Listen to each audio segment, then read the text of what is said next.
moi, je veux bien que la volonté, c'est d'apaiser, etc. De toute façon, ils sont pas là pour se tirer dessus non plus.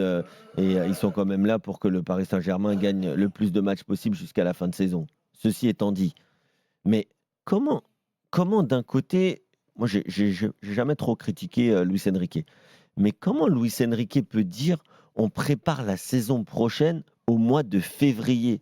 Pour le coup, encore une fois, Luis Enrique, excellent entraîneur. J'ai rien à dire. Tactiquement, c'est intéressant. Tu découvres, il y a de la recherche. Des fois, c'est un peu de l'invention. Mais bon, il gagne les matchs. Il a de l'avance en Ligue 1. Il est encore qualifié en Ligue des Champions et en Coupe de France. Pas de problème. Mais c'est la première fois que personnellement, j'entends un entraîneur dire au mois de février, je fais plus jouer un joueur qui plus est dans les tops, minimum top 5 des meilleurs joueurs du monde. Attends, je prépare l'année prochaine, donc il aura peut-être moins de temps de jeu. Mais on n'a jamais vu ça dans l'histoire du foot. C'est du jamais vu. Donc je peux comprendre que Kylian Mbappé, et je ne suis pas le dernier à dire quand il n'a pas une attitude, notamment sans le ballon, qui pourrait agacer des coéquipiers, qui pourrait agacer un entraîneur ou même un observateur, ça ok. Mais de dire que tu prépares la saison prochaine, encore une fois, fin février, franchement, je vois pas l'intérêt. Tout ce qu'il a fait là, c'est se créer un problème jusqu'au 30 juin ou au moins jusqu'au 30 mai et jusqu'à la fin de saison avec son meilleur J'ai joueur rien. et avec peut-être le meilleur joueur du championnat. Et pas peut-être d'ailleurs avec Il faut le le meilleur sortir. joueur du championnat.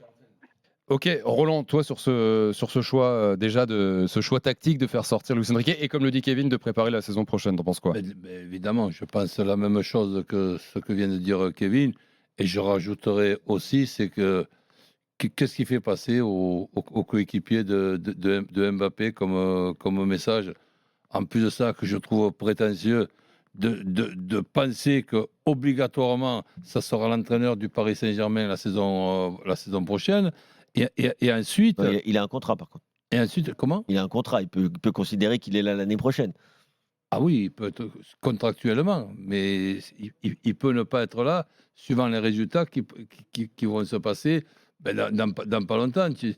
Normalement, la qualification, ça sera emmerdant quand même de ne pas se servir de ce tirage au sort miraculeux, de cette 98e minute pour sortir de la poule et ne pas se qualifier. Mais bon, le football réserve des surprises.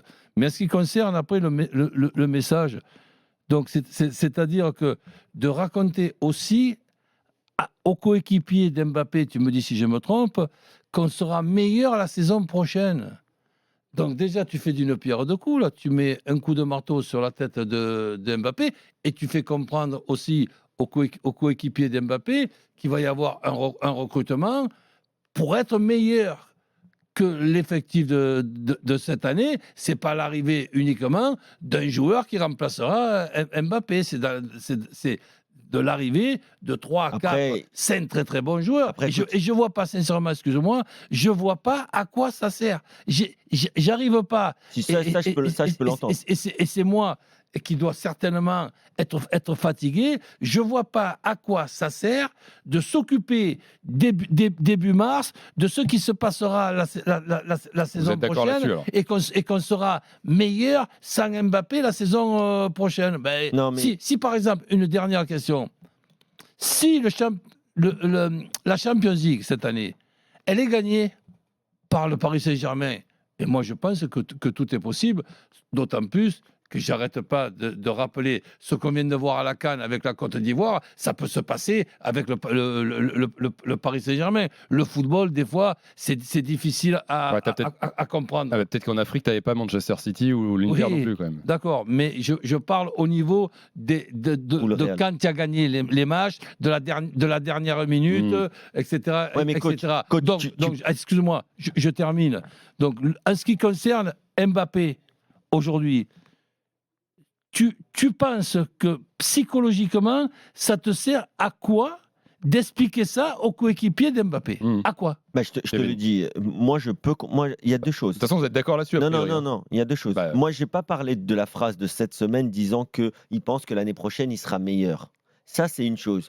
Il peut penser on a déjà oublié celle-là de phrase? Non, mais je veux te dire, il peut penser que son équipe, avec un an de travail ensemble, Il reste encore 4 mois. Mais il nous a déjà dit que le mois de février serait meilleur. Je vois aucune amélioration. Avec quelques ajustements, puisque Kylian Parr, il sait qu'il aura une grosse part de la masse salariale qui sera disponible peut-être pour recruter 1, 2, 3 éléments pour compléter l'effectif et qu'il pense qu'avec un an de travail, quelques recrues, il sera meilleur l'année prochaine. Ça, je ne lui en veux pas de penser ça. Mais... Par contre, de mettre son meilleur joueur d'office sur le banc à la moindre contre-performance de 45 minutes, alors qu'il ne l'a jamais fait depuis le début de saison, et pourtant il y en a eu des mi-temps où Mbappé n'a pas été bon, là je ne comprends plus. Mais Kevin... Là je ne comprends plus parce que pour moi, c'est pas parce que tu joues avec ou sans un joueur que tu prépares ou pas la saison suivante. Moi, ce discours-là, je ne l'entends pas. Si. C'est un discours qui est incohérent. Mais je finis par dire, comme tu as fini, coach, que le process et l'attitude de Kylian Mbappé, je finis là-dessus très rapidement, l'attitude de Kylian hier, elle est aussi pas appropriée.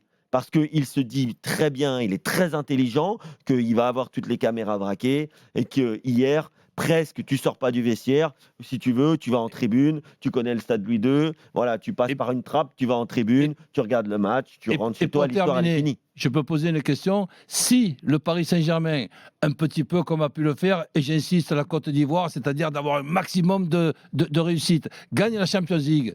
Mais pour moi, on est bien d'accord que ça sera grâce aux exploits que fera Mbappé. Ça ne sera pas grâce aux exploits que fera Lucien Enrique. On est dans du foot fiction, là, Roland. Je rajoute juste un truc qui est très intéressant. Je préfère pronostiquer ça qu'attendre de toucher. Tu vois ce que je veux dire et Lucien Enrique. Mais justement, c'est insupportable pour moi. Juste très vite, Thibaut, on avance. Ce matin, Mourad Boudjela a dit un truc qui est très intéressant. Dans les grandes gueules sur RMC. Dans les GG du sport sur RMC. Il a dit que si Kylian Mbappé appelait son président pour changer d'avis, il pense que dans ce cas-là, peut-être que Luis Enrique ne serait pas l'entraîneur l'année prochaine. Donc c'est pour ça que dans le football, il faut toujours faire attention, en effet, quand on fait des plans sur la comète, qu'on soit joueur ou entraîneur. Juste, Roland, ça assez drôle. Oui. On a parlé des choix de Luis Enrique, mais la réaction de Mbappé, Kevin, on a dit un mot il y a un instant, et la petite mise en scène pour aller s'asseoir dans les tribunes à côté de sa mère hier, t'en as pensé quoi? Disons que j'ai été surpris comme tout le monde, mais après réflexion, il est chez lui à Monaco, là où il a démarré sa carrière. C'est un match particulier. On le sort à la mi-temps. Qu'est-ce que tu aurais voulu qu'il fasse? Qu'il aille sur le banc et qu'il encourage ses coéquipiers. Bah oui. On peut quand même penser que bon, ça reste quand même un joueur exceptionnel dans une situation exceptionnelle. Il n'aurait peut-être pas dû dire mi-février qu'il ne restait pas au Paris Saint-Germain. Il aurait pu le dire 4 ou 5 mois avant. Mais là, il a peut-être fait cette erreur. Mais par contre, de le faire sortir à la mi-temps à Monaco et de maintenant essayer de réfléchir, se dire il n'aurait pas dû aller s'asseoir à côté de sa mère.